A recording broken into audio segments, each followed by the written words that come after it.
The Department of Home Affairs says its review of countries which are restricted from entering South Africa was done to ensure there is a balance between saving lives and protecting livelihoods. For more on this, we're joined by the Minister of Home Affairs, Dr. Motsoaledi. Minister, good evening and thank you very much for your time tonight. Tourism and hospitality, the hardest hit during this COVID-19 pandemic. Now, the tourism sector's survival depends largely on international leisure travel. Now, there are some who are saying some of the key, key source markets have been left out in this revised list. Yes, it's gone from 60 to 22, but some key sectors have been left out in that particular list. What's your response? Well, good evening, Thabo, and good evening to the listeners and the viewers out there.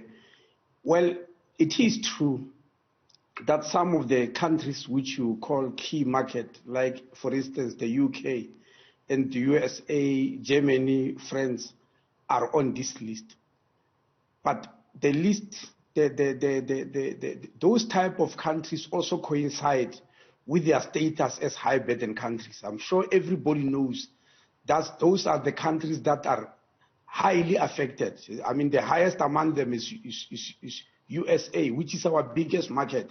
So unfortunately, the disease and the market happen to be coinciding in one country, and that's very unfortunate. So when you try to balance between life and livelihoods, you are met with this type of problems. However, you still, even from those high-risk countries, allow for business travel, for those who are pursuing sporting activity, and so on and so forth. And what is the rationale then behind that? It's not as if when you are traveling for business, you carry lesser risk than when you're traveling for leisure. You are right, Thabo, and I've heard people presenting this type of argument that the disease doesn't know whether you are a business person or a soccer player, etc.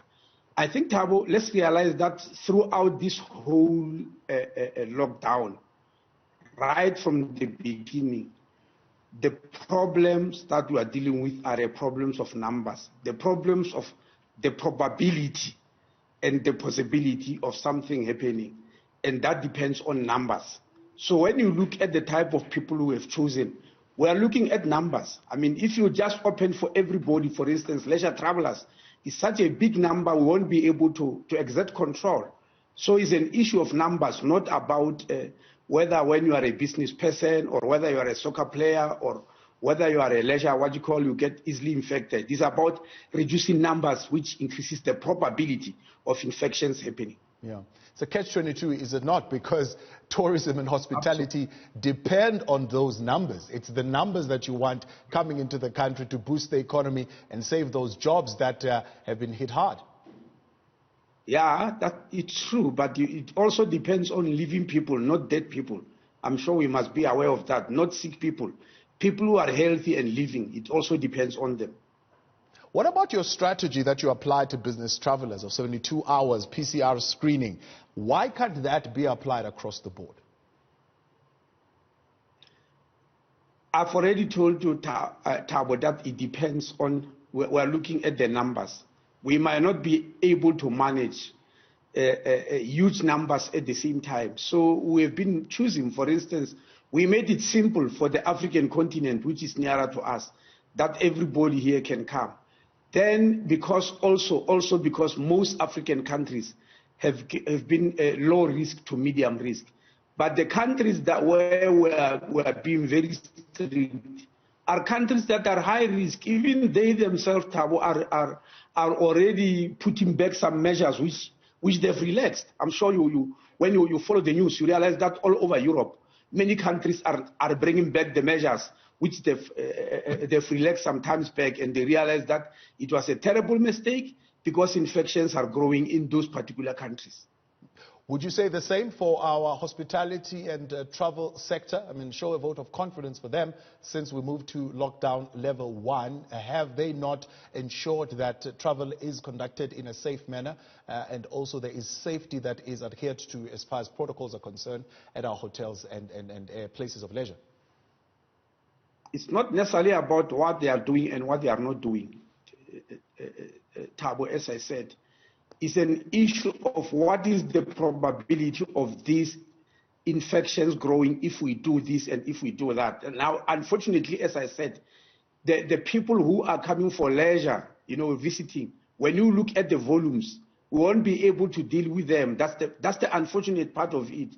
The people who have chosen are those who, in a way, will help in their way to grow the economy, like business people, people with scarce skills, people who are on international missions of art, sports, culture, and science, etc., etc. So we're just trying to control and deal with what we can at the same time. Otherwise, the alternative is just to say everything is open to everybody. You can just come. Now, that won't be balancing lives and livelihood. That will be putting livelihoods first and forgetting about life. And I don't think we could do that. Okay, I'll push it just one more time. Do you think the list is unfair to the travel and hospitality sector who are calling for that international leisure traveling? Well, the list is not meant to be fair or unfair to everybody. The list is supposed to face reality. Thabo, we are faced here with a virus that can close the whole the whole market on its own.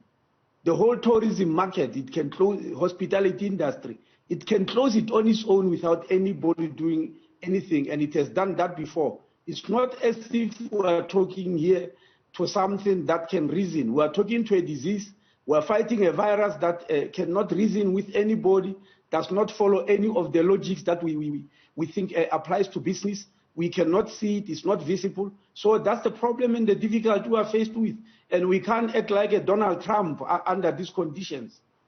Okay, let's go to those countries which are not on the list of high risk. There is a 2-week review period for leisure as well as for business. Those who are in the travel sector saying this will create a barrier to bookings as far as that 2-week period is concerned. What's your reaction? What 2-week period? The 2-week period in which we review the list? Yes. Well, we promise that we'll review the list every 2 weeks because the situation is changing all the time. We don't want to be static. It does not necessarily mean after reviewing it, then we are forced to change it. If you review it and not much has changed, you leave it as it is. But at the moment, we think we have reviewed it for the better because we reduced the number of countries from 60 to about 22 only. So many more countries are allowed to come into the country, which will also be helpful. The only problem, as we are saying, is that what you call high-volume countries are still banned from coming. But those high-volume countries are also high-risk countries at the same time. When are you going to be reviewing this list again? Another 2 weeks? And what would you be looking at as far as considering those countries which are key source markets? Well, we are looking at the changes that are happening. When we review the list, we are also looking at the figures given to us by the World Health Organization and other agencies, and we try to put them together and see what the situation is at any one time. You'll remember, Thabo, that when we read the first list with 60 countries did not include countries like Germany and Spain. Unfortunately, things change for the West in those countries, and we have to include them. It's not something that we like, but unfortunately, that's how the virus is behaving.